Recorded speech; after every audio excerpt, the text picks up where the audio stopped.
به نفسه ونحن أقرب إليه من حبل الوريد إذ يتلقى المتلقيان عن اليمين وعن الشمال قعيد ما يلفظ من قول إلا لديه رقيب عتيد وجاءت سكرة الموت بالحق ذلك ما كنت منه تحيد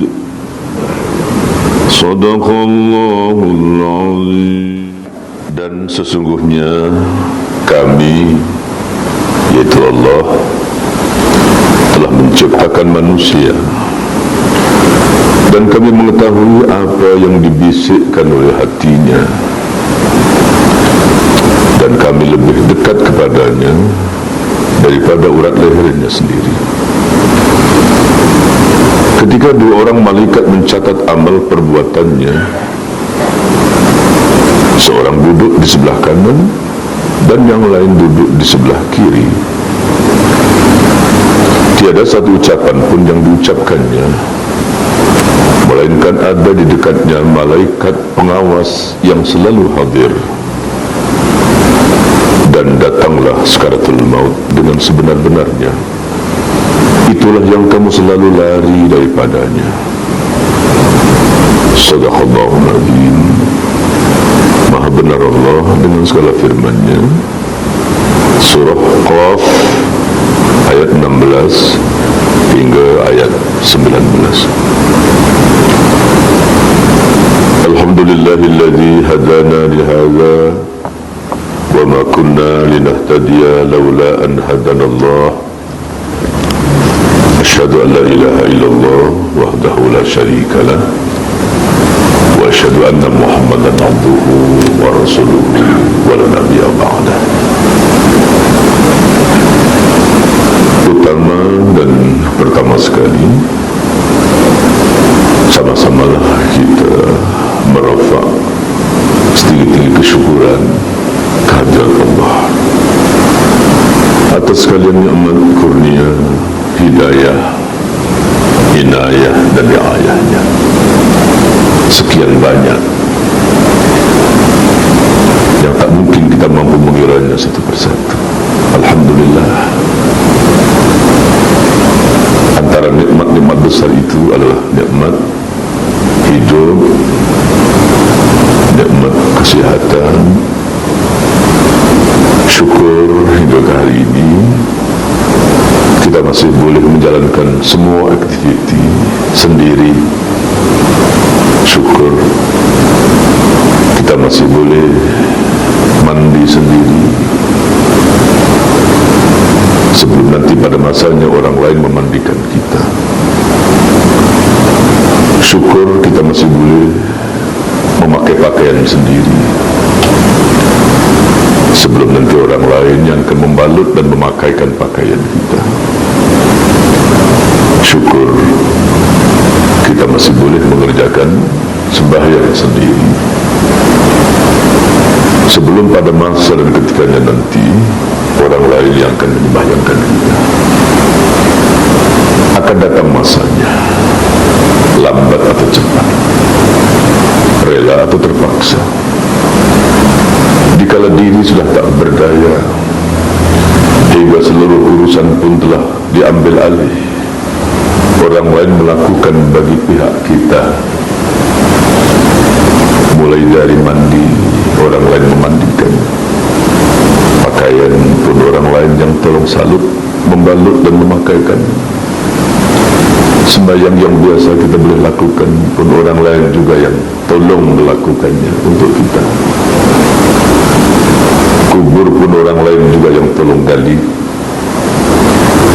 Berjalan ke kubur pun orang lain yang antar. dah sampai ke pintu kubur, tak pula boleh kita masuk sendiri, orang lain juga yang memasukkan kita ke dalam lahat. Itu pasti. Sekali lagi syukur kita kepada Allah, kita masih diberi oleh Allah kesihatan, hidup, dan bukan setakat hidup, hidup dalam iman, hidup dalam Islam. Salawat dan salam tidak boleh lupa kita junjungkan keharibaan Rasulullah Muhammad sallallahu alaihi wasallam, dan atas sekalian keluarga para sahabat, tabi'in, serta sekalian mereka yang mengikuti dengan jejak-jejak kebaikan hingga hari kiamat. Tuan-tuan dan puan-puan yang dirahmati Allah, tajuk kita adalah tajuk yang tak begitu diminati.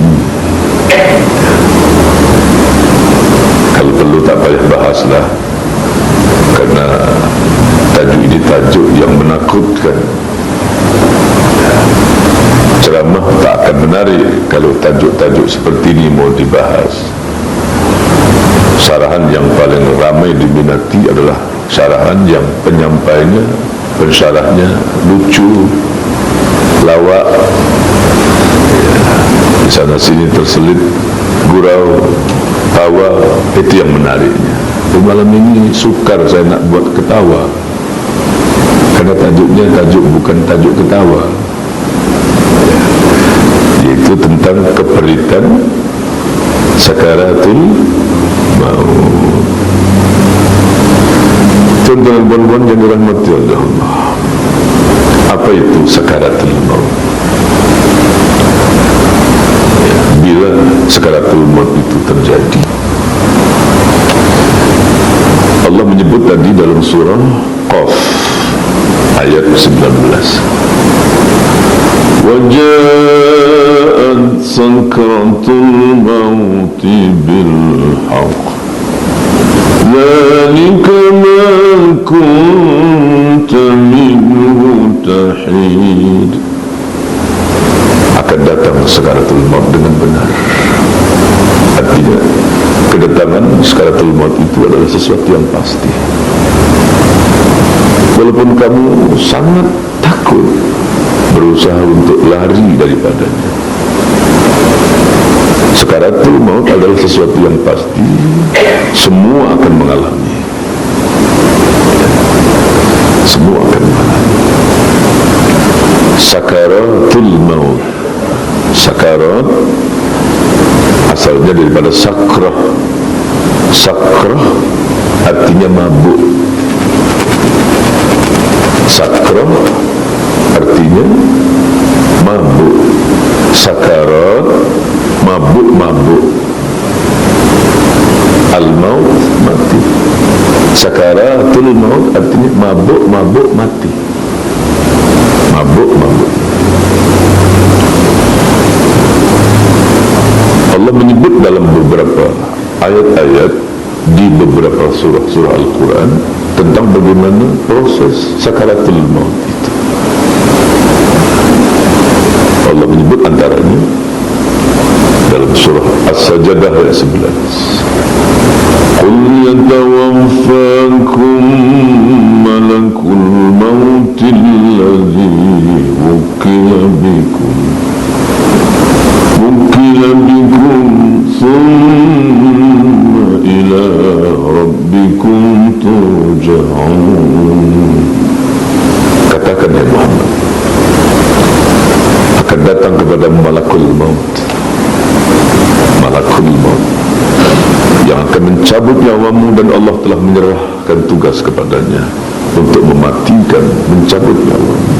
Lalu kepada Allah lah kamu semua akan dikembalikan. Katakan Muhammad, akan datang kepadamu, dia akan datang. Tetamu terakhir ini akan datang menemui kita. Dia akan datang barangkali di malam hari ketika kita sedang menyenyak dalam tidur. Mungkin dia akan datang semasa pagi sedang kita asyik leka bermain dan berusaha bekerja, dia akan datang bukan untuk menyinggah, dia datang untuk menemui kita. Dia tak mau diwakil, tak mau diganti, dia hanya akan bertemu kita, tak akan salah orang. Kitalah orangnya hari itu yang dicarinya. Dia akan berjumpa. Itulah tamu terakhir. Bukan untuk meminta makan, bukan hadiah, bukan yang lain. Dia datang untuk meminta kita. Diberi sebagian dia tak mau, separuh dia tak mau. Kasih telinga sebelah kanan saja dia pun tak mau, yang kiri pun dia tak mau. Dia mau kita semua. Dia akan mencabut nyawa kita. Qul yatawaffakum malakul maut alladhi wukila bikum thumma ila rabbikum turja'un. Kepada Allah lah, kepada Rabbmu kamu semua akan kembali ketika itu. Allah menjemputmu untuk pulang pada hari itu, karena ajalmu telah sampai. Wa likulli ummatin ajal fa idza jaa ajaluhum la yastakhiruna sa'atan wa la yastaqdimun. Mati bukan sebab tua, mati bukan karena sakit, tetapi mati karena ajalnya telah sampai. Sebelum datang, ia tak dapat diminta cepat. Selepas datang, ia akan datang. Aina man takunu yudrikumul maut walau kuntum fi burujin musyayyada. Di mana saja kamu berada, mati pasti akan menemui kamu. Sekalipun kamu bersembunyi dalam benteng yang kokoh sekalipun, malaikat itu akan datang. Ia malaikat yang tidak berhati santun, tidak ada rasa belas dan kasihan. Ia tidak pernah mengenal rasa hormat, tidak pula takut gerun, tidak ada rasa kasihan. Walau merayu semuanya, meminta supaya jangan mencabut nyawanya, tapi rayuan adalah rayuan, namun tugas tetap dilaksanakan. Ia tidak pernah hormat walaupun kepada orang alim karena ilmunya, tidak pula hormat walau kepada seorang besar karena jabatan atau pangkat kekuasaan yang disandangnya. Tidak pernah takut kepada orang yang paling perkasa dan gagah sekalipun. Ia tidak pernah kasihan walaupun kepada orang tua lemah yang tak berdaya atau anak kecil yang tak berdosa. Dia adalah hadhimul ladzat, hadhimul ladzat, qati'ush syahawat, mufarrikhul jama'ah, ma'maril kubur. Dia adalah pemutus selera. Datang dia, hilang selera. Dia adalah pencabut rasa. Kalau dia datang, tak ada lagi rasa. Sedap tak ada, senang tak ada, enak tak ada, lazat tak ada, habis. Dia adalah pemutus selera, pencabut rasa. Syahwat hilang, nafsu hilang. Ya. Dialah yang akan memisahkan seseorang dari kumpulannya, dan dialah yang akan menambah bilangan ahli-ahli kubur, menambah ramainya bilangan ahli kubur. Dialah malakul maut, atau disebut juga Israel. Allah menciptakan Israel, kepalanya di bawah arsy, kedua kakinya terpacak pada lapisan bumi yang ketujuh. Demi Allah, andai kata dituang 7 air lautan di atas kepalanya, tidak setetes air pun, tidak setetes air pun yang jatuh. Demi Allah, seekor nyamuk pun tidak akan mati dicabut nyawanya, melainkan setelah Allah memerintahkan agar dia berbuat demikian. Allah menciptakan malaikat maut, sayapnya ada 40.000. Di antara sayap-sayapnya itu, di dalam helaian-helaian sayapnya itu terdapat nama semua makhluk, tidak terkecualinya yang dulu, yang sekarang, yang akan datang, besar ataupun kecil. Di antara sayap-sayapnya ada yang melangkaui jarak barat yang paling jauh, dan di antara sayap-sayapnya ada yang melangkaui jarak timur yang paling jauh. Di antara sayapnya ada yang meliputi 7 lapisan langit dan lapisan bumi.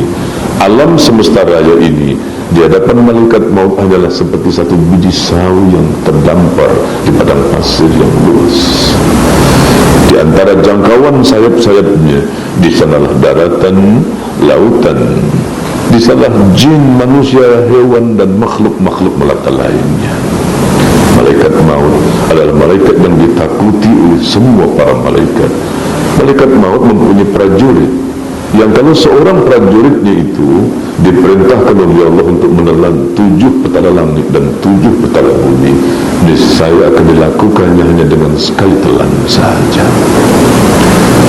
Malaikat-malaikat Hamlatul Arsy takut kepada malaikat maut seperti takutnya seseorang kepada binatang buas.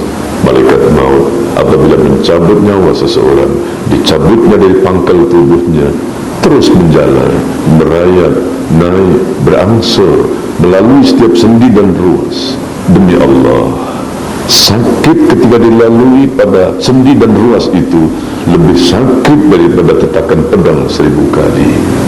Demi Allah, andai kata sakit sehelai rambut itu ketika menghadapi mati diletakkan di atas langit, langit akan hancur, dan kalau diletakkan di atas bumi, bumi pun akan hancur. Itulah malaikat maut. Qul yatawaffakum malakul maut alladhi wukila bikum.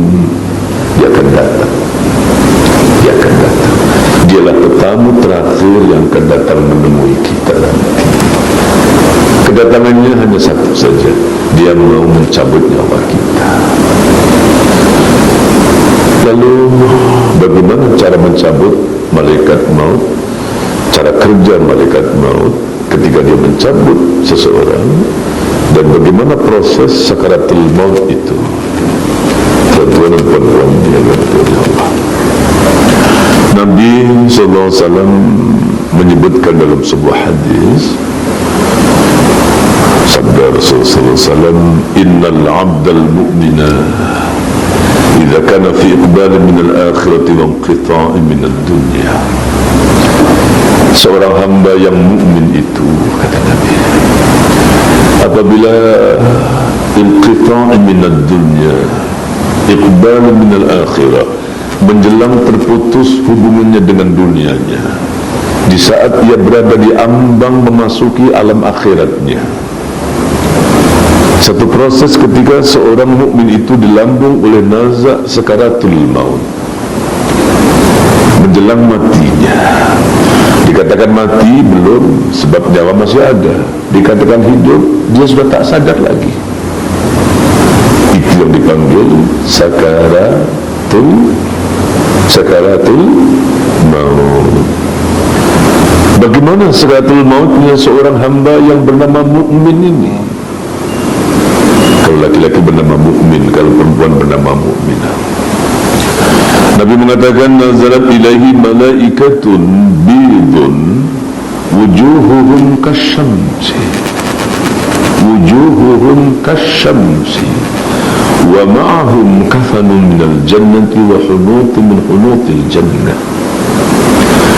Seorang hamba yang mukmin itu ketika ia berada di ambang kematian, di saat ia dilambung oleh ombak, gelombang, nazak atau sakaratul maut, ia melihat sesuatu yang tak pernah dilihatnya, dan ia merasakan sesuatu yang tak dirasakan oleh lainnya. Orang lain tak merasakannya, dan siapapun tak melihat kecuali hanya diri sendiri yang sedang melihat dan merasakan. Ia melihat dan merasakan sesuatu yang terlalu indah, sangat indah, indah sekali. Ia melihat ruangan antara langit dengan bumi dipenuhi oleh malaikat-malaikat yang putih, putih.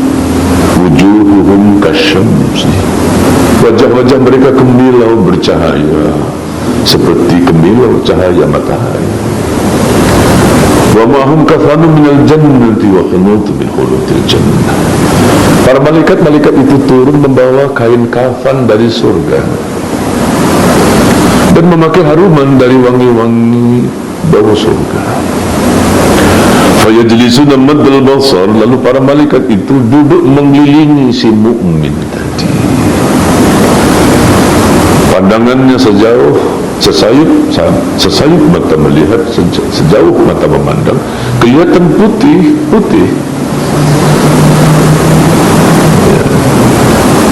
Nabi mengatakan, mengapa para malaikat itu datang mengelilingi, mengerumuni si mukmin? Karena dikala itu mereka datang untuk memberikan hiburan, semangat, sekaligus untuk memujuk hatinya supaya dia tidak takut. Dikatakan lagi bahwa pada saat seorang hamba menghadapi sakaratul maut, tak terkecualinya walaupun dia seorang mukmin, syaitan akan datang mengganggunya, menggelincirkan imannya. Dia datang menyerupai ibunya, dia datang menyerupai ayahnya, gurunya, atau orang-orang yang dicintainya yang telah meninggal dunia. Jika dia datang menyerupai ibu, dia akan berkata, anakku, kasihan engkau nak, engkau memati. Ibu ketika memati pun seperti kamu anakku, engkau haus anakku. Ini ibu anakku. Takkan ibu akan berbohong, dia kenal itu ibunya. Ini nak, segelas air nak, minumlah. Dahulu semasa ibu akan mati pun meminum air ini, dan sekarang ibu sudah berada di surga anakku. Minumlah agar kamu dapat berkumpul bersama dengan ibu. Mari nak, kita berada dalam surga bersama-sama. Celaka, kata Nabi, kalau dia sempat menerima pelawaan ibunya yang ternyata sebenarnya bukan ibunya tapi syaitan, dan air itu adalah api neraka. Tergelincir iman, maka sesatlah dia. Atau kata Nabi, dia akan mengatakan mut Yahudiyan atau mut Nasraniyan, matilah kamu sebagai Yahudi atau Nasrani. Hanya Nasrani sajalah agama yang benar, dan hanya Yahudi sajalah agama yang benar, katanya. Celaka kalau sempat dia juga menerima pelawaan itu, akhirnya dia mati dalam Yahudi atau Nasrani. Terakhir kata Nabi, seorang sedang diuji ketika setan membawa ingatannya, diingatnya sesuatu yang tak sepatutnya diingat. Ingat istri, ingat anak, ingat perniagaan rumah-rumah, kereta-keretanya. Kesian katanya, anak-anakmu masih kecil, sebentar lagi mau yatim. Kesian istrimu masih muda, sebentar lagi akan terlantar menjadi janda. Kesian. Di sini orang mentalqin, di sini orang mengajar. Sekian kali ditalqin, sekian kali diulang mengajar, tapi mulutnya tetap kaku dan tidak mampu mengucap la ilaha illallah. Innal ladzina qalu rabbuna Allah thumma istaqamu tatanazzalu alaihimul malaikah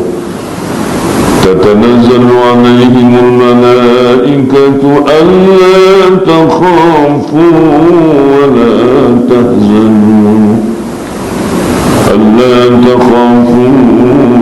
tahzanu wa abshiru bil jannati allati kuntum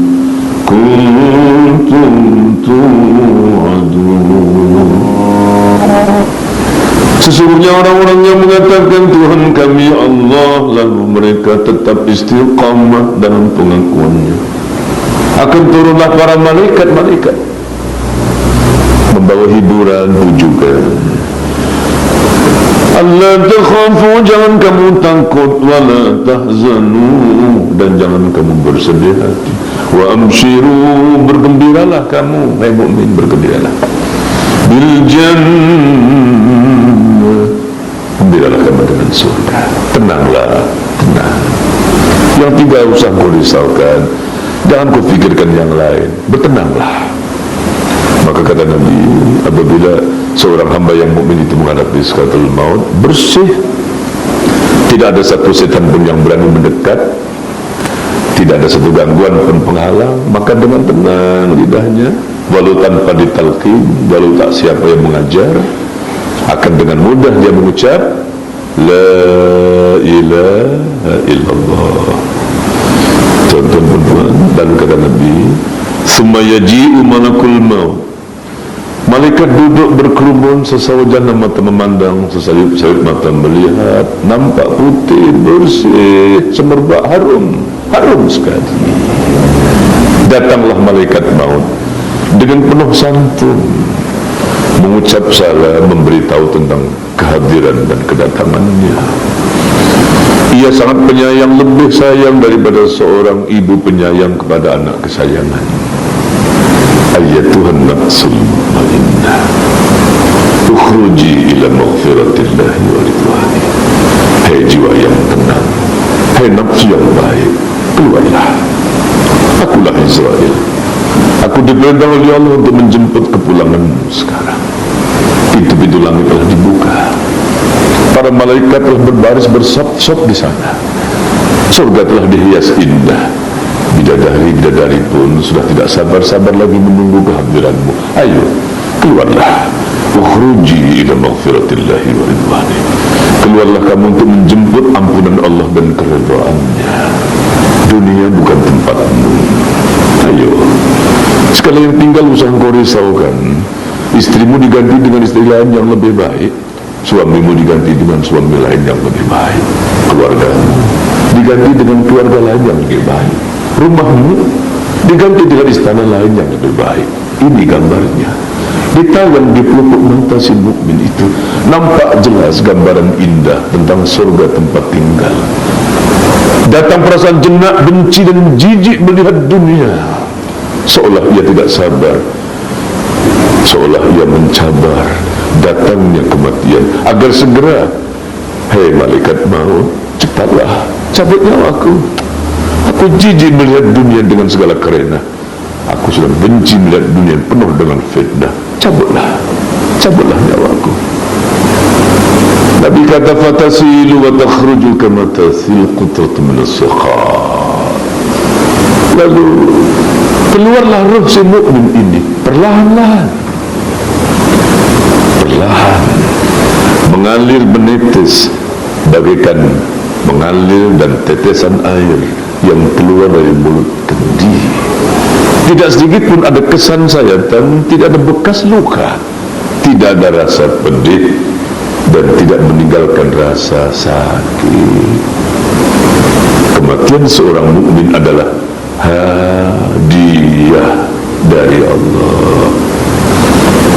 Siapakah gerangan seorang kekasih yang tidak suka, tidak senang ketika ia bertemu dengan yang dikasihi? Seorang mukmin adalah kekasih Allah, dan saat yang paling dinantikan adalah pertemuan seorang kekasih dengan yang dikasihi, yaitu pertemuan seorang hamba mukmin kepada Allah. Lalu kata Nabi, disambut, dijemput ruhnya itu, dibungkus dengan kain kafan yang disediakan dari surga. Dua orang malaikat membawa naik ruhnya ke langit. Malaikat itu adalah malaikat Solsoil namanya. Fala yamurruna alaihi malakid dunya. Tidak satu kumpulan ruh dan para malaikat yang dilalui oleh ruh si mukmin yang dibawa ini. Mereka semua kagum heran bertanya, ma hadhihi ruh thayyibah? Ruh siapa ini? Bau hara apa ini? Malaikat Solsoil yang membawa ruh si mukmin memuji-mujinya. Inilah ruh si mukmin, inilah ruh si mukmin. Apabila sampai di langit pertama, malaikat Solsoil mengetuk pintu, mengucap salam. Para malaikat yang menjaga langit pertama bertanya, man anta wa mamak? Siapa kamu dan siapa bersama kamu? Malaikat Solsoil menjawab, aku adalah Solsoil. Bersamaku, aku membawa roh seorang hamba yang mukmin, orang yang kuat teguh keimanannya, kokoh akidah dan keyakinannya. Adakah boleh dia masuk? Mendengar itu dengan sukacita, mereka mengalu-alukan menyambut kedatangan si mukmin ini, lalu malah mengiringkannya hinggalah naik ke langit kedua. Di sana mereka berhenti lagi, mengetuk pintu, mengucap salam. Ditanya, siapa kamu? Siapa bersama kamu? Ini ruh seorang hamba bernama Mukmin. Dia ahli sembahyang, bukan saja yang wajib, yang fardu, yang sunat-sunat pun dikerjakan juga. Bolehkah dia masuk? Silahkan, katanya, masuk. Diiring naik langit ketiga, berhenti di sana, mengetuk pintu, mengucap salam. Ditanya, siapa kamu? Siapa bersama kamu? Ini ruh seorang hamba bernama Mukmin, Mukminah. Ya, dia seorang ahli puasa, bukan saja Ramadan yang wajib, yang sunat-sunat pun dia buat juga. Bolehkah dia masuk? Begitu Rasulullah SAW bercerita tentang perjalanan ruh seorang hamba yang bernama Mukmin. Selepas dia keluar dari jasadnya, dicabut ruhnya. Kemana? Sekarang dia sedang naik dari satu langit ke satu langit, dari satu langit ke satu langit. Langit pertama tentang iman, langit kedua salat, langit ketiga puasa, langit keempat zakat, langit kelima hajinya. Naik langit keenam, dipuji, disanjung. Dia adalah seorang ahli yang menyambungkan silaturahminya, santun kepada anak-anak yatim dan orang-orang miskin, katanya. Langit ketujuh naik, dia adalah seorang yang ahli taubat, ahli istighfar, dan pada sepertiga malam, tiap-tiap malamnya dia akan bangun mengerjakan sembahyang tahajud. Dari langit ketujuh itu dibawa naik lagi, naik hinggalah sampai ke Sidratil Muntaha. Dari sana ruh seorang hamba mukmin tadi dibawa lagi merentasi tiga lautan, lautan cahaya, lautan api, dan lautan salji. Jarak pada tiap-tiap lautan itu saja adalah sejauh perjalanan 1000 tahun. Hinggalah roh si mukmin sampai pada 80.000 bangunan khemah-khemah yang besar. Pada tiap-tiap satu khemah ada 80.000 malaikat yang sedang bersujud, bertasbih, memuji Allah. Dan di tempat itulah, disitulah ia mendengar satu suara, dan suara itu tidak lain adalah datangnya daripada Allah Azza wa Jalla. Uktubu kitabahu fi illiyin. Catatlah, tulislah roh hambaku ini di tempat yang tinggi. Kumpulkanlah rohnya bersama dengan sekalian para nabi, siddiqin, syuhada, dan salihin. Wa a'iduhu ilal ard, dan kembalikanlah ruh si mukmin ini ke bumi. Kembalikanlah ia ke bumi. Minha khalaqtuhum wa fiha u'iduhum wa minha ukhrijuhum taratan ukhra. Karena dari bumilah ia diciptakan, di bumilah ia, ke dalam bumilah ia dimatikan, dikuburkan, dan dari bumi itu lagilah nanti dia akan dibangkitkan oleh Allah pada hari kiamat. Maka kembalilah roh si mukmin tadi ke bumi. Di sana anak-anaknya sedang menangis, keluarganya sedang meratapi kematian. Hari itulah hari pertamanya, malam itu adalah malam pertamanya. Malam pertama seorang mukmin. Ia dipindahkan dari rumah sewanya, menempati sebuah rumah yang sempit, gelap, sendiri, tak berteman.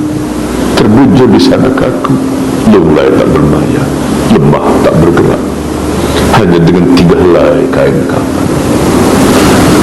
Innal mayta idza wudi'a fi qabrihi annahu la yasma'u qur'ani 'alim wa tawalla 'an ashabihi. Seorang hamba yang mukmin itu apabila ia telah diletakkan dalam lahatnya, ditimbun oleh tanah-tanah kuburnya, 7 langkah orang meninggalkan, dan ia masih mendengar suara telapak kaki orang-orang yang mengiringkannya. Ya'tihi malakani fayuqidani wa yus'alanilah. Datang 2 malaikat, itu malaikat Munkar dan Nakir. Lalu didudukkanlah si mukmin ini, dan lalu ditanya oleh keduanya. Pertanyaan pertama, Marabbuk? Marabbuk? Siapa Tuhanmu? Si mukmin dengan tenang menjawab, Rabbi Allah, Tuhanku Allah. Kedua malaikat bertanya lagi, wa madinuk, apa agamamu? Si mukmin dengan tenang menjawab, dini al-Islam, agamaku Islam. Kedua malaikat tadi bertanya lagi, ma kunta taqulu fi hadzal rajul alladhi bu'itha fikum, apa katamu, bagaimana kesaksianmu dengan seorang lelaki yang Allah telah utus di tengah-tengah kamu, yaitu Muhammad? Ditanya begitu, si mukmin pun berkata, asyhadu annahu abdullahi wa rasul, aku naik saksi bahwa orang yang kau tanyakan itu tak lain adalah Muhammad, dia adalah hamba Allah dan dia adalah utusannya. Apabila si mukmin dapat menjawab soalan kedua malaikat itu, yaitu bukan lelaki, keduanya lalu berkata, sadaqta, benar engkau, ala dzalika hujita wa ala dzalika mutta wa ala dzalika insyaallah tub'ats. Dengan kalimat itu kau hidup dan dengan kalimat itu kau mati, dan dengan kalimat itu lagi nanti kamu akan dibangkitkan oleh Allah pada hari kiamat. Seorang hamba yang mukmin tiada masalah untuk disoal siapa Tuhannya, agamanya, dan bagaimana kesaksiannya dengan seorang lelaki, yaitu Muhammad Rasulullah sallallahu alaihi wasallam. Karena itulah matlamat hidup pegangannya. Ya, dari situlah dan disitulah perjuangannya kalimat tauhid, la ilaha illallah Muhammadur Rasulullah. Kedua malaikat itu pun berkata, duduklah di sini, duduklah sambil menunggu datangnya kiamat. Fafrusu lahu firasan minal jannah, lalu dihamparkan sebuah hamparan dari hamparan-hamparan surga. Walbisuhu libasan minal jannah, dan diberikan pakaian dari pakaian ahli surga. Waftahu lahu baban ilal jannah, lalu dibukakanlah satu pintu dari pintu-pintu surga. Yunawwaru qabrahu kal qamar wa yamuddu qabrahu maddal basar, diterangi kuburnya lebih terang daripada cahaya bulan purnama, diluaskan kuburnya sesaujanan mata memandang. Gelap, sempit, hanya terasa di luar, hanya terasa di permukaan. Dalam kubur si mukmin tidak sempit dan tidak gelap. Ia adalah raudhatun min riyadil jannah, taman di antara taman surga. Amalannya sendiri sudah banyak, ditampung, ditop up lagi dengan amal-amal yang lain, kiriman, jariah, doa dari anak-anak yang salihah. Ya, subhanallah. Ya, datang beberapa orang yang ia tidak mengenali sebab terlalu banyak yang datang. Wajah-wajah mereka kemilau bercahaya, gemerlapan pakaiannya, baunya semerbak wangi. Siapa kamu? Siapa kamu? Masing-masing pun lalu memperkenalkan diri. Yang duduk di sebelah kepalanya mengatakan, kami pahala-pahala sembahyangmu. Yang di sebelah kanan mengatakan, kami adalah pahala-pahala puasamu. Yang di sebelah kiri mengatakan, kami adalah pahala-pahala zakatmu, infakmu, derma-dermamu, jariah-jariahmu. Yang duduk di setetang kakinya menjawab, kami adalah semua pahala kebaikan hasanatmu, amal solehmu, amar ma'ruf nahi mungkarmu, silaturahmimu, talabul ilmumu, zikir-zikirmu, bacaan Quranmu. Kami datang diperintahkan oleh Allah untuk menemanimu, menghiburmu, dan melayanimu. Kami diperintahkan oleh Allah menemani supaya kamu tidak sendiri keseorangan dalam gelapnya lahat dan barzakh ini. Kami datang diperintahkan oleh Allah untuk menghibur supaya kamu terus dalam riang, suka, gembira. Dan kami diperintahkan untuk melayani apa saja yang kamu mau dan apa saja yang kamu minta. Tuan-tuan, berapa lamanyakah seorang mukmin berada di alam barzakh? Berapa lama sekalipun, andai kata 1000 atau 10.000 tahun seorang hamba mukmin ini berada dalam kubur, ia merasa seperti semalam mati, pagi ini dah kiamat. Tak terasa, cepat. Rasulullah SAW menceritakan tentang proses dari mulai sakaratul mautnya seorang apa tadi? Hamba yang mana ini? Hamba yang mana tadi ini? Innal abdal mu'min, seorang hamba yang mukmin, ya. Masa hayatnya, sepanjang hidupnya, umurnya lain tak ada isinya iman, amal, ya. Sampai akhirnya dia mati, dan dalam matinya itu dia tetap berpegang dengan kalimat iman. Akhir kata-katanya menghadapi mati, dia mengucap la ilaha illallah. Lihat, perjalanannya senang saja, mudah saja, tak ada apa mau ditakutkan, tak ada apa nak digerunkan, semuanya senang. Hingga yang tadi malaikat maut, yang macam mana tadi gambarannya, begitu rupa, subhanallah. Tapi watak malaikat maut, wajah malaikat maut menjadi begitu lembut, lunak, bahkan perlakuannya sangat santun, penyayang ketika dia berhadapan dengan seorang hamba yang bernama mukmin. Subhanallah. Mudah-mudahan kita termasuk dalam golongan ini. Amin Allahumma amin. Tapi tuan-tuan, sebaliknya kata Nabi, innal abdal kafir, innal abdal kafir, jika seorang hamba itu adalah hamba yang kafir. Tadi mukmin, kalau seorang hamba itu adalah hamba yang kafir, adakah sama? Afaman kana mu'minan kaman kana fasiqa, samakah orang mukmin itu dengan orang fasik? Sama tak? Afaman kana mu'minan kaman kana fasiqa, samakah orang mukmin itu dengan orang fasik? Sama tidak? La yastawun, tak sama. Am hasibal ladzina ijtarahu sayyiati an naj'alahum kalladzina amanu wa 'amilus shalihat. Adakah orang yang bergelumang dengan dosa, maksiat dan kejahatan itu samakah dengan orang-orang beriman dan beramal soleh? Samakah? Sama. Sawa'am mahyahum wa mamatuhum, samakah hidupnya, samakah matinya? Tak sama lah. Hidup pun tak sama. Hobi orang beriman lain dengan hobi orang kafir, ya betul. Ya, hobi orang beriman ini dengar syarahan, ya subhanallah, padahal tak ada apa dapat. Datang pergi saran pun bukan bawa apa-apa, pen pun tak bawa, buku pun tak bawa, modalnya dua saja, angguk geleng-geleng, angguk geleng, sekali angguk dua kali geleng. Angguk itu pun belum tentu, karena dia setuju, kadang ngantuk pun angguk juga. Tapi karena dia seorang hamba yang mukmin, apa kata Nabi? La antaghdua fatata'allama ayatan min kitabillahi khairul laka min an tusalliya mi'ata rak'atin.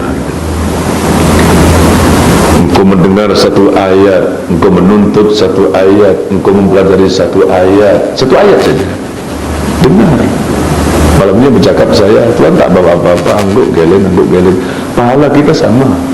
Engkau dengar satu ayat saja, kata Nabi, maka pahala mendengar satu ayat itu lebih baik daripada pahala mengerjakan sembahyang 100 rakaat. Satu ayat, kalau dua ayat.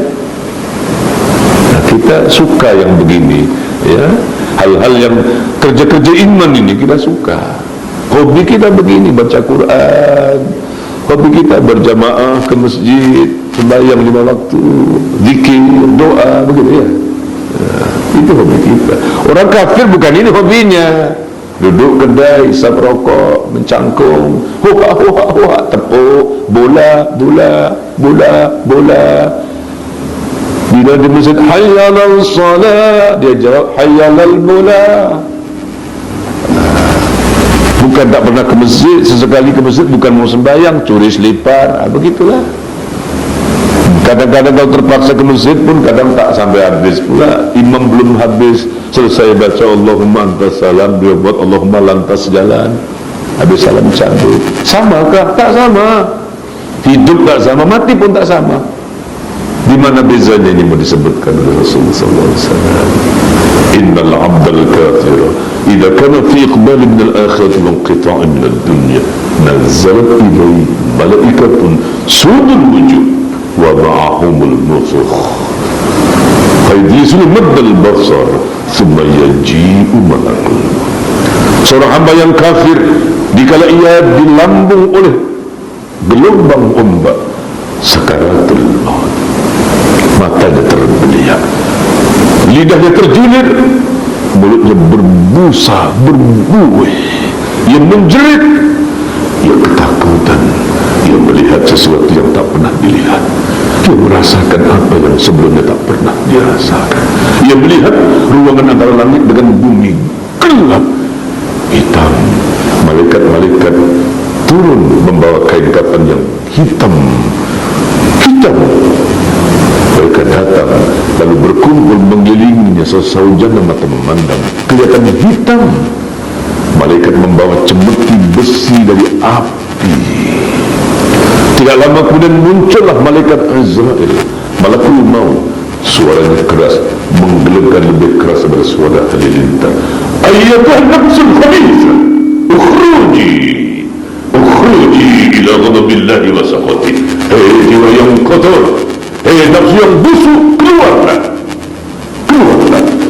dengan kemurkaan Allah dan azab Allah, laknat Allah kepadamu. Ukhruji ila ghadabillahi wa sakhatihi. Keluarlah kamu dengan kemurkaan Allah.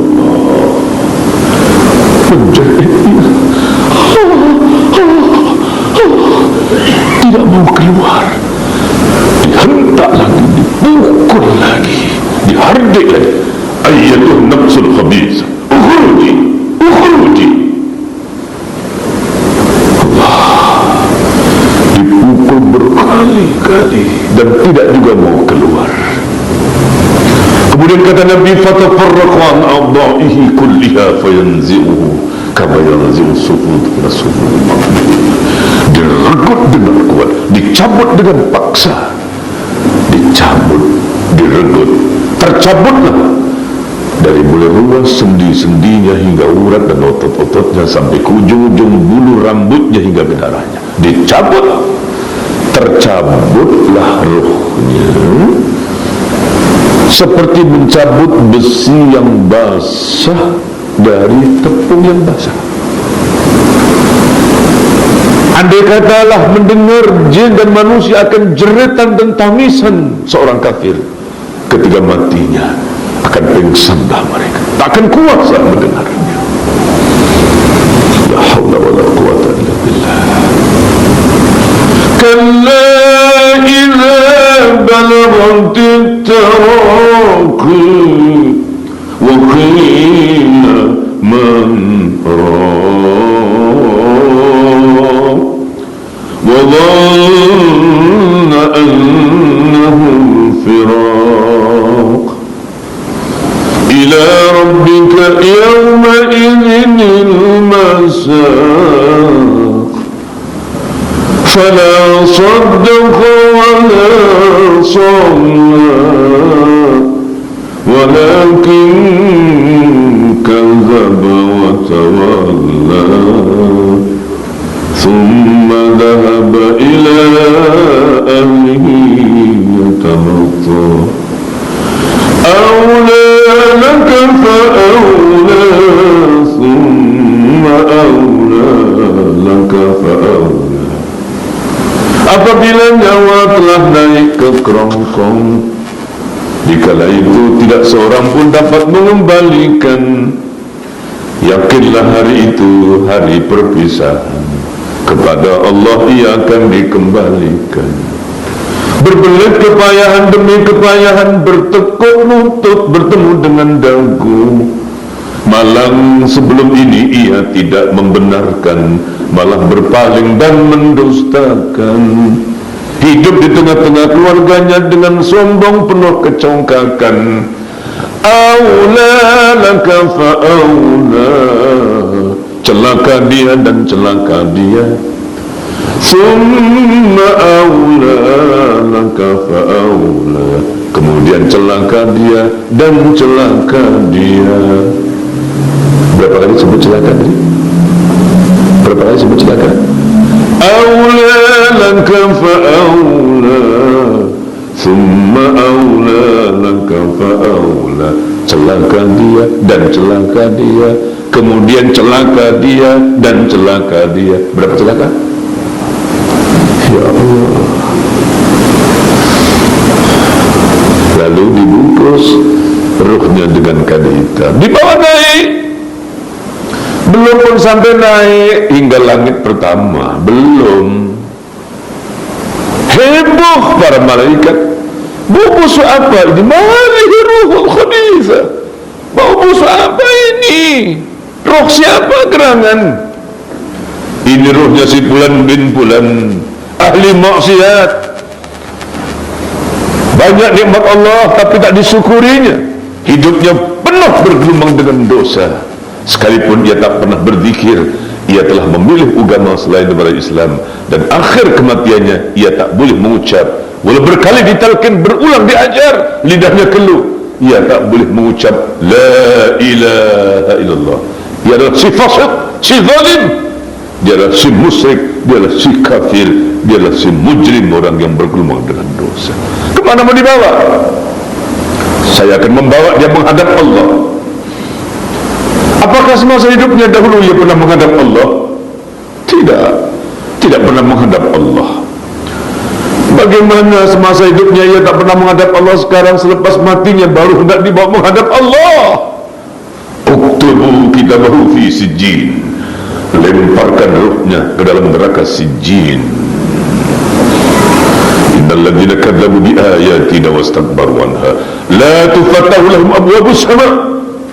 Sesungguhnya orang-orang yang mendustakan ayat Allah dan angkuh sombong dengan ayat-ayat Allah, tidak akan dibukakan pintu langit untuknya. Ruh seorang hamba yang apa tadi? Kafir dilemparkanlah ke dalam sijjin.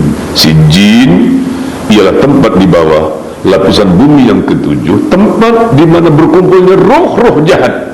Fir'aun, Haman, Qarun, Abu Jahal, Abu Lahab, dan semua abu-abu yang jahat berada di situ. Kembalikan rohnya ke dalam jasadnya, maka roh pun bercantum semula dalam jasad untuk seketika buat diuji. Fakashafna anka ghita'anka fabasaruka yawma hadid. Nanti kalau kita sudah mati, ya, macam begini, katakanlah ini roh, ya, ini jasad, contoh sajalah, ini roh, ini jasad. Bernama manusia, ada jasad, ada roh, ya. Ini roh, ini jasad, contoh saja. Ini manusia, ya. Bila itu mati, mati adalah lepasnya roh dari jasad. Ini lepasnya dari jasad.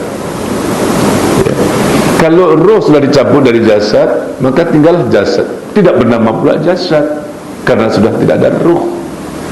Ya, bahasa halusnya mayat, begitulah. Mayat, bangkai sama saja, tapi kalau manusia mayat, ya. Kalau hewan, kerbau, bangkai sebut, ya. Sama sajalah, bangkai juga, bukan? Sama-sama bangkai, namanya bangkai kerbau, bangkai manusia sama bangkainya, busuk juga, betul busuk. Yang membezakannya cuma tanggung jawabnya, ya. Kalau bangkai kerbau selepas mati tak disoal, kenapa tak mandi junub? Ada tanya contoh, kerbau kenapa tak mandi junub? Ada soal begitu?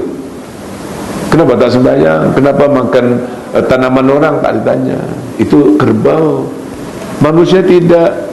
Ini jasad yang mati ini datang dari tanah, dibuat, dicipta oleh Allah, asalnya tanah, mati dikubur. Kalau kita buka, kita bongkar kubur, tak ada apa, ya, tulangnya, dagingnya kemana? Oh, lagi kalau kita gemuk badan besar, itu senang tuh, pesta tuh, ulat-ulat tuh, cacing-cacing tuh, pesta, habislah, tinggal tulang saja ya. Lidah habis, daging habis, semuanya habis. Ya, itu kuburan. Yang ini nih, rohnya ini kemana ini? Yang inilah yang kita sedang cerita tadi. Ya, Allah ciptakan kita untuk hidup dan hidup. Dulu roh ini juga yang hidup di alam pertama, namanya alam roh. Ya. Selepas itu roh ini juga diciptakan oleh Allah berikutnya menempati urutan alam kedua, namanya alam rahim. Apa namanya? Alam rahim, alam kandungan. Roh ini juga yang dilekatkan tadi dalam tubuh. Ya, sekarang dia berpindah dan berada di alam ketiga, namanya alam apa? Alam dunia ya. Dunia, ad-dunya bahasa Arab. Ad-dunya atau dunia artinya sebentar. Ini jasad dan roh bercantum dalam tubuh ini sebentar cuma. Sepanjang-panjang umur pun ada berapa tahun rasanya? 1000 tahun boleh? 1000 tahun boleh? Berapa? Ibu-ibu muslimat berapa tahun nak? 100 tahun cukup? Cukup tak? 200? Berapa? Nabi kata, a'maru ummati ma baina sittin wa sab'in. Umur umatku dalam lingkungan 60 ke 70 tahun. Berapa? Umur umat Muhammad ma baina sittin wa sab'in, lingkungan 60 ke 70 lah. Lebih-lebih seminggu, kurang-kurang sehari, 60 70 begitulah. Kalau ada yang dipanjangkan sehingga misalnya 80, 90 ada, tapi tak ramai, sikit. Itu pun biasanya susah. Bukan saja susah, menyusahkan orang. Betul? Wa man nu'ammirhu nunankishu fil khalq. Siapa yang kami panjangkan umurnya, akan kami kembalikan dia kepada asal kejadiannya. Asal kejadiannya, wallahu khalaqakum min dha'fin, lemah. Asal kejadiannya, likai la ya'lama min ba'di ilmin syai'a, balik macam kanak-kanak. Bukan kanak-kanak, macam kanak-kanak. Kanak-kanak semua orang suka. Kalau orang tua macam kanak-kanak, itu susah menyusahkan. Mati itu paling bagus ikut sunnah. Mati ikut sunnah seperti Rasulullah 63, mati sunnah 63, lebih tak ikut sunnah, kurang tak cukup sunnah. 63 itulah umur sunnah, mati sunnah. Nah, sekarang kira-kira sendiri tuan-tuan, kalau umur 50 dijaga mati ikut sunnah, ada 13 tahun lagi. Kalau 55, 8 tahun lagi. Kalau 58, 5 tahun lagi. Kalau 60, 3 tahun lagi. 62, setahun lagi. Kalau 62 tahun 11 bulan, sebulan lagi. Kalau 62 tahun 11 bulan 29 hari, malam ini. Kalau tak besok pagi. Kalau 65, dah lebih lah itu, 2 tahun subsidi. Ini umur, ini manusia. Pada masanya mau tak mau, ini roh akan dicabut. Proses pencabutan itu, mati itu sekejap saja, tak sampai 10 second, tak sampai. Nih, berpisahnya roh dari jasad, itulah yang dipanggil mati.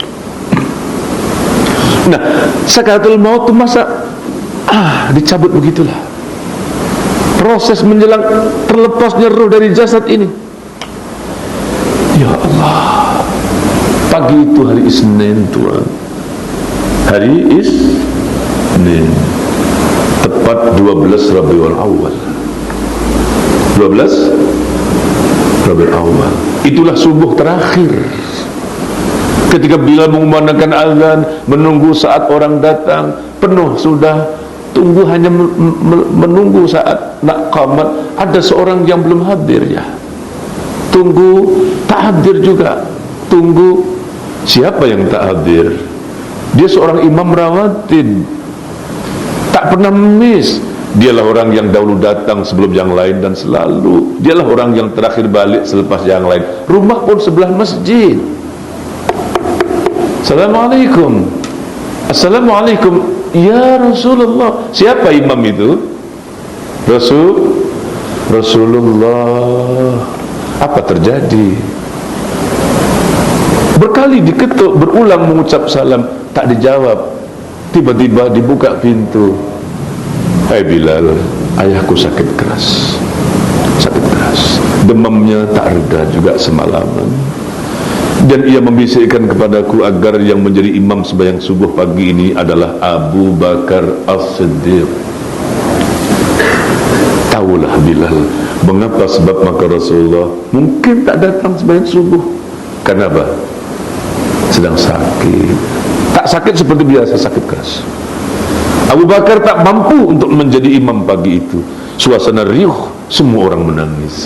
Rasul datang juga akhirnya, dipapah oleh Zaid, oleh Ali bin Abi Thalib, oleh Fudail bin Abbas, dipapah. Sementara hanya untuk menghiburkan para sahabat, jangan sedih berkepanjangan. Itulah hari terakhir Rasulullah. Terakhir Rasulullah menghadapi akhirat, terakhir Rasulullah meninggalkan dunia. Itulah perpisahan. Hai, aku tinggalkan kepadamu dua perkara yang kamu tidak akan pernah sesat buat selama-lamanya, selama aku masih berpegang kepada keduanya. Tak ada apa, aku tidak pusaka, tak ada warisan akan ku tinggalkan kecuali dua ini. Peganglah Al-Quran dan As-Sunnah. Kembali Rasul, tuan-tuan, sakit kepala, demam panas, berbaring tidur di atas ribaan istrinya Aisyah radhiyallahu anha. Nabi berpesan, jangan sesiapa datang menziarahiku dan tidak seorang pun akan menengok aku pagi ini. Katakan aku sedang sibuk dengan diriku sendiri. Tuan-tuan tahu, di masa yang sama rupanya Allah telah memanggil Israel. Hai Israel, sehelai daun di tangkainya telah gugur dari lauh mahfuz. Itu pertanda bahwa hari ini adalah ajal seorang. Engkau tahu ajal siapa? Dia adalah ajal kekasihku sendiri, Muhammad. Hai Israel, turunlah, ucapkan akan sesempurna salam selawatku kepadanya. Katakan hari ini aku menjemputnya pulang. Jangan kau perlakukan dengan keras, jangan tunjukkan mukamu yang garang dan perlakuanmu yang kasar. Cabutlah nyawanya perlahan-lahan.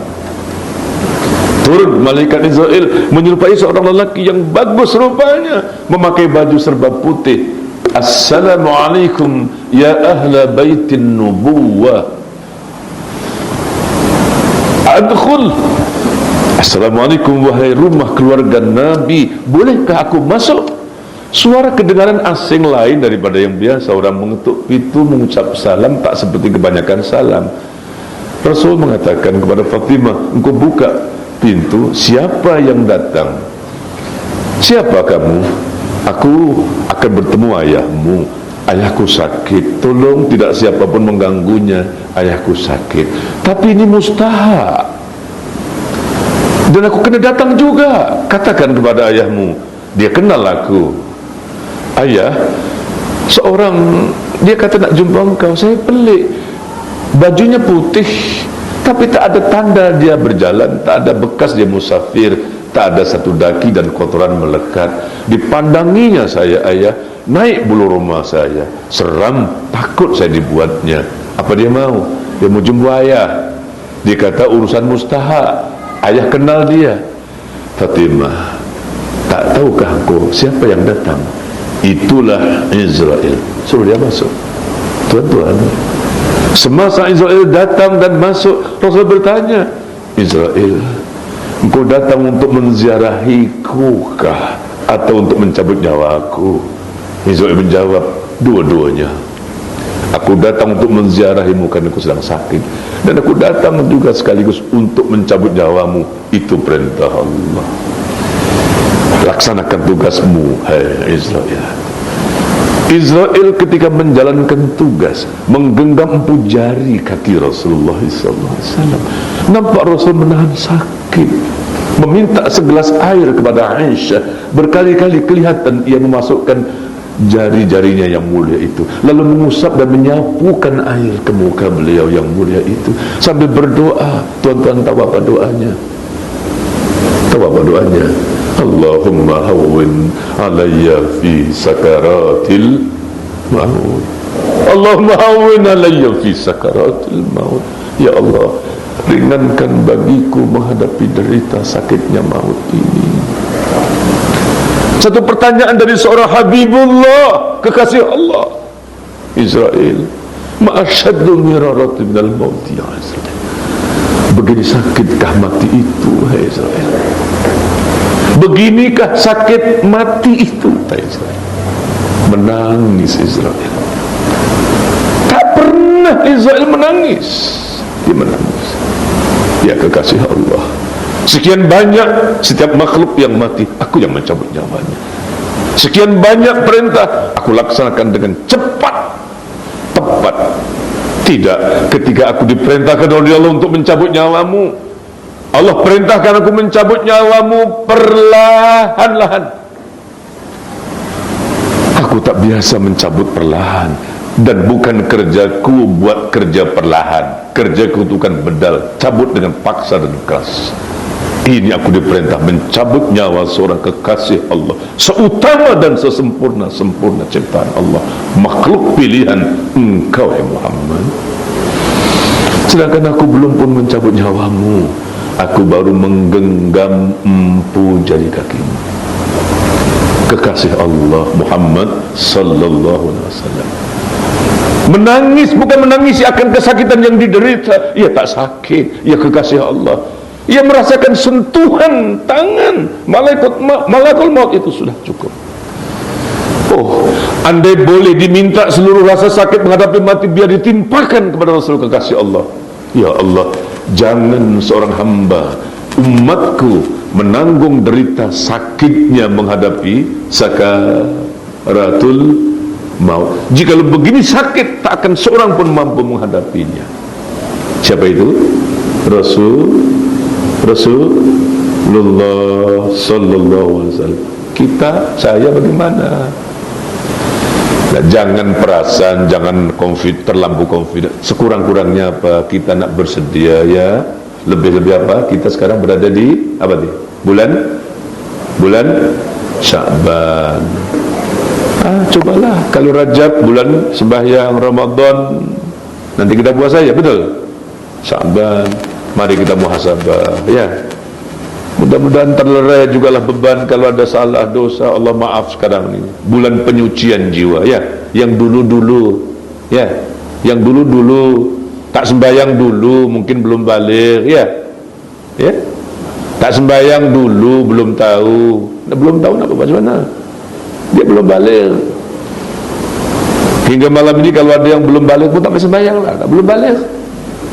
Ibu-ibu kalau ada suami-suami yang tak sembahyang, coba tanya kenapa nih bang, belum balik ke? Tanyalah. Jangan terlajak sangat, umur dah 50 belum balik juga. Ingat baik-baik, lambat atau cepat pasti ya, kamu akan mati. Jangan main-main dengan agama, akan kelihatan nanti. Ikhlas bukan dipaksa-paksa Tuhan. Ikhlas bukan ajo-ajo. Ikhlas bukan pura-pura. Ikhlas bukan rekayasa. Kita main sandiwara dalam agama, kelihatan nanti mau mati. Subhanallah. Ada cerita dulu, nih cerita lama, tiap korban menyembelih apa nih?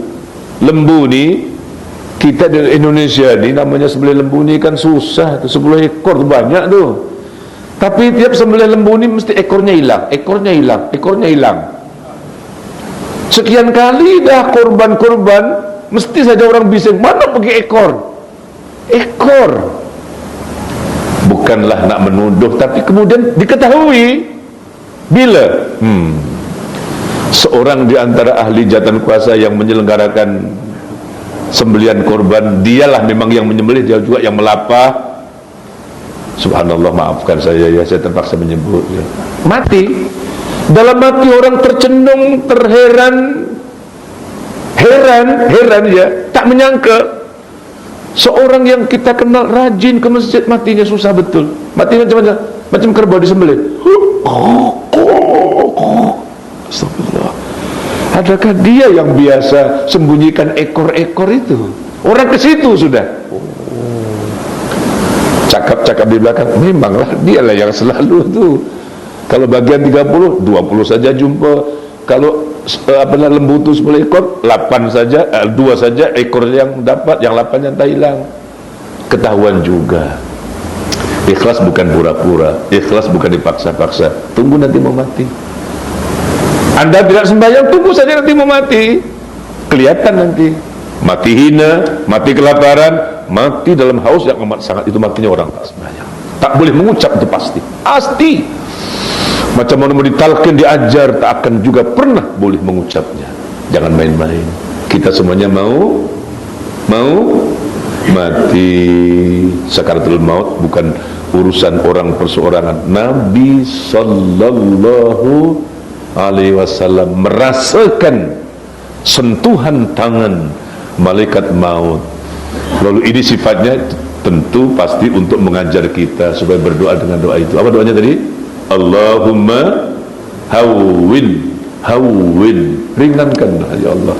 Allahumma hawwin alayya fi sakaratil maut. Ya. Tuan-tuan dan puan-puan yang dirahmati oleh Allah, memakan masa yang cukup lama malam ini. Maklum tajuk kita memang tajuk yang agak lama ya.